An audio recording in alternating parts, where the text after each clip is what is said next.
ஆதியாகமம் 23ஆம் அதிகாரம். சாராளின் மரணம். சாராள் 127 ஆண்டுகள் வாழ்ந்தாள். அவள் கானான் நாட்டில் உள்ள கீரியாத் அர்பான் எபிரோன் என்னும் நகரத்தில் மரணமடைந்தாள். ஆபிரகாம் மிகவும் துக்கப்பட்டு அவளுக்காக அழுதான்.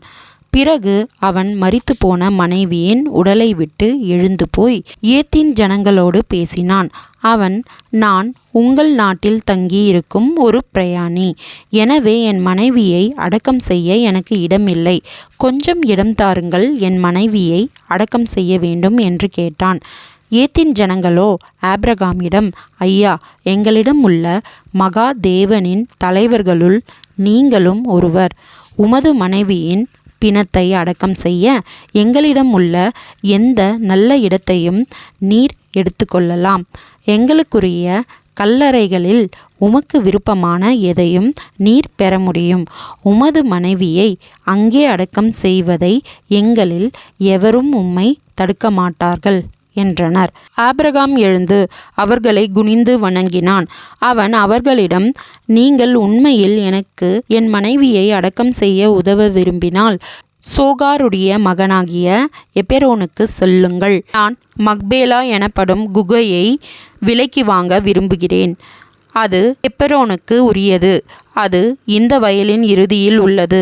நான் அவனுக்கு முழு விலையையும் கொடுத்து விடுவேன். நீங்கள் அனைவரும் இதற்கு சாட்சியாக இருக்க வேண்டும் என்றான். எப்பெரோன் ஏத்தின் ஜனங்களிடையில் உட்கார்ந்திருந்தான்.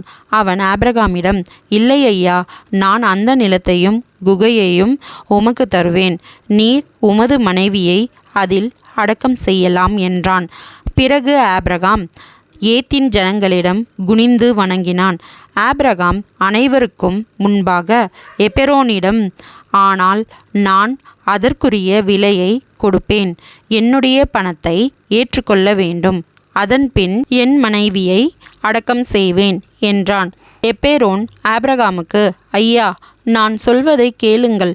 400 சேக்கல் நிறை வெள்ளி என்பது உங்களுக்கும் எனக்கும் சாதாரணமானது. எனவே நிலத்தை எடுத்துக்கொண்டு மரித்த உங்கள் மனைவியை அடக்கம் செய்யுங்கள் என்றான். அதனால் ஆபிரகாம் 400 சேக்கல் நிறைய வெள்ளியை எடையிட்டு கொடுத்தான்.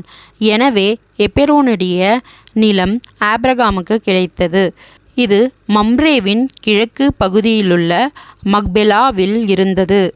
ஆபிரகாமுக்கு அந்த நிலமும் அதிலுள்ள மரங்களும் குகையும் சொந்தமாயின. அவன் செய்த ஒப்பந்தத்தை அங்கு அனைத்து ஜனங்களும் கண்டனர்.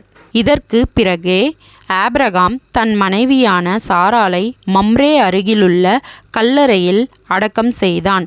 இது கானான் நாட்டிலுள்ள எப்பெரோன். இப்படி ஏத்தின் ஜனங்களிடமிருந்து பெறப்பட்ட நிலம் ஆபிரகாமுக்கு உரியதாகி கல்லறை பூமியாக உறுதி செய்யப்பட்டது. ஆமீன்.